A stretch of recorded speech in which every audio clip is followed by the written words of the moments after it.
On average, life expectancy is nearly 9 years shorter for Indigenous men and nearly 8 years shorter for Indigenous women.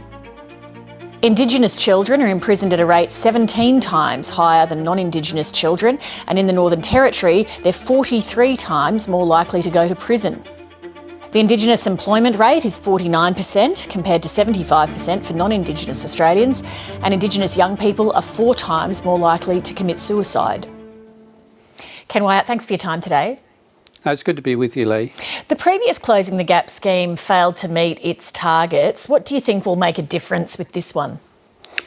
I think the difference is it's been co-designed with Aboriginal key people within peak organisations, but more importantly, the accountability that state and territory governments and the Commonwealth and the peak organisations will have, instead of just the Prime Minister presenting a report in the Australian Parliament.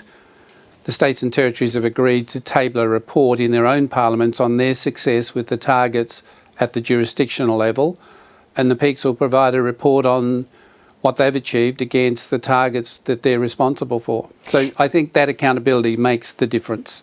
On the point about accountability, isn't putting responsibility on local Indigenous organisations a way, though, for future governments to blame shift if targets aren't met? That is to say, oh, well, those outcomes, it was partly the responsibility of local Indigenous leaders and that's a question for them. Well, I would hope that would never happen, because I think the reality is we are all responsible.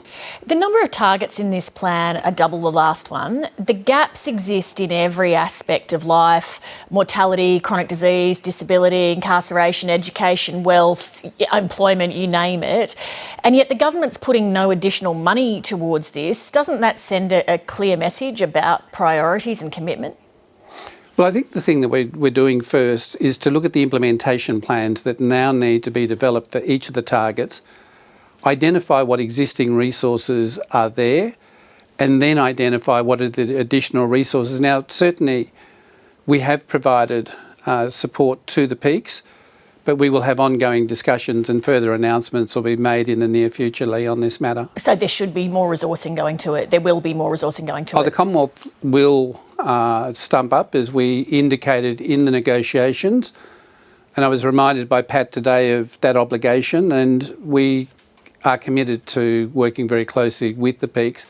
But it's not just the peaks, it's Aboriginal communities as well. It's right across. There are other organisations that state and territory governments have as well. One of the targets, just to use one for an example, is to dramatically lower the number of Indigenous children in out-of-home care. Isn't there a risk that vulnerable children will be left in dangerous situations just so bureaucrats can say, we met the targets? No, because the discussions we had at the last meeting before we endorsed the strategy was the need to do further work to look at the front-end indicators of how we prevent children going into out-of-home care. And if they do, what is the outcomes that we hope to achieve in that interim period in which they go into a safe environment? There's certainly kinship structures that exist at the community level where they're very effective. It's just applying that uniformly across Australia so that we get better outcomes, but we will not reconcile from the safety of children, because it is important we keep children safe. Is there any one of all of those areas of need that I mentioned that you see as more pressing than any of the others? So the one I see as the most pressing are the early years of life. And that's why there are 3 targets around early years, early childhood, and around the opportunities of creating a better pathway for children with a solid foundation. Because what we do know from research, and Fiona Stanley's work, Steve Zubrick, Sven Silburn and the Menzies Institute, show that when you give children a better foundation, they are less likely to end up in incarceration, they have better educational outcomes and better pathways into careers that will give them a real job. Minister, thanks for your time. No, thank you, Lee. Hi, I'm Lee Sales. Thanks for watching this story. If you'd like to watch more of 730's stories, they are on the left of your screen. And tap on the button below to subscribe and get the latest from ABC News.